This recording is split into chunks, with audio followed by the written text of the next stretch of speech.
Welcome back to the weekly Midrash, Parshat Vaera. The pasuk says, "Ve'im ma'ein atal shaleach, hine anochi nogef es kol gvulcha b'tzvardaim." I'm going to attack you throughout all of your borders with frogs. At first glance, it doesn't seem so intimidating. After the plagues that we're going to hear about later on, frogs is just a nuisance. It's annoying, it's loud, it's obnoxious. The rabbis teach, "Afilu dvarim shataroe osan ki lohem yusarin." Even the things that you think are extra, are superfluous. Kigon zavuvim, perushim, vitushin, like flies, like gnats and mosquitoes. Hein hayu bichlal briyaso shel olam. They are part of the vast creation of the world. They're part of God's bria. Shenemar vayar elokim et kol asher asa v'hinei tov ma'od. And God saw everything that He created, and it was exceedingly good. Rabbi Acha ben Rabbi Chanina Amar. Rabbi Acha, the son of Rabbi Chanina, adds, Afilu dvarim shataro osan ki ilu hem yusarin ba'olam.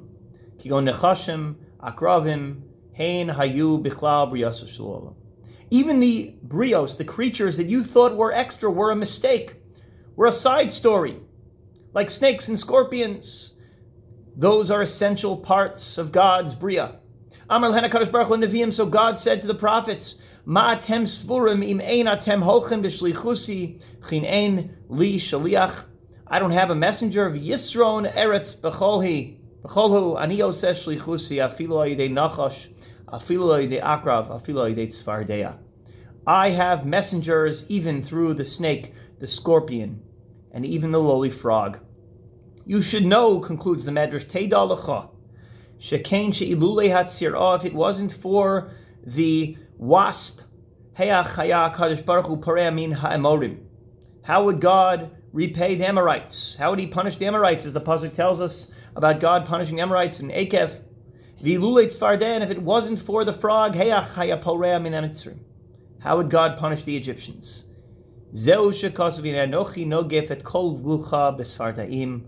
I will attack all of your borders with the frogs. What the Midrash is telling us is that do not dismiss the small creatures. Do not pretend that they are extras in the background that don't matter. Most of us walk around thinking that there are extras in our lives. There are people, and there are things, there are elements that are just sort of background noise. We don't interact with them on a personal level, and we don't really regard them as being all too important in the scope of the broader sweep of history, and certainly not in the way in which our lives work out. The Midrash cautions us, if you refuse stubbornly like Paro to acknowledge the right of those little people, the Jews, then I will show you the might and the power and the awesome capacity that is hidden within these tiny creatures, the mosquitoes, the gnats, the wasps, and the frogs. Do not dismiss the little people. We live in an amazing generation, a generation in which there's an awakening, a mass awakening. It comes in the form of movements such as online campaigns, change.org, and all sorts of other things, protests in which people who never had a voice for centuries suddenly find that they have a voice. Now, of course, there are abuses of power when the frogs or the mosquitoes and the gnats band together.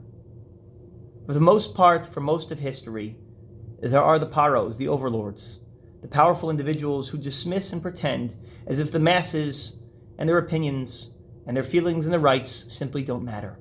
Says HaKadosh Baruch Hu, the secret of redemption, the secret of the Jewish redemption from Egypt is found within the people who discover their own voice, who discover that they are not irrelevant, that what they do, what they say, what they think, what they feel, what they pray for matters.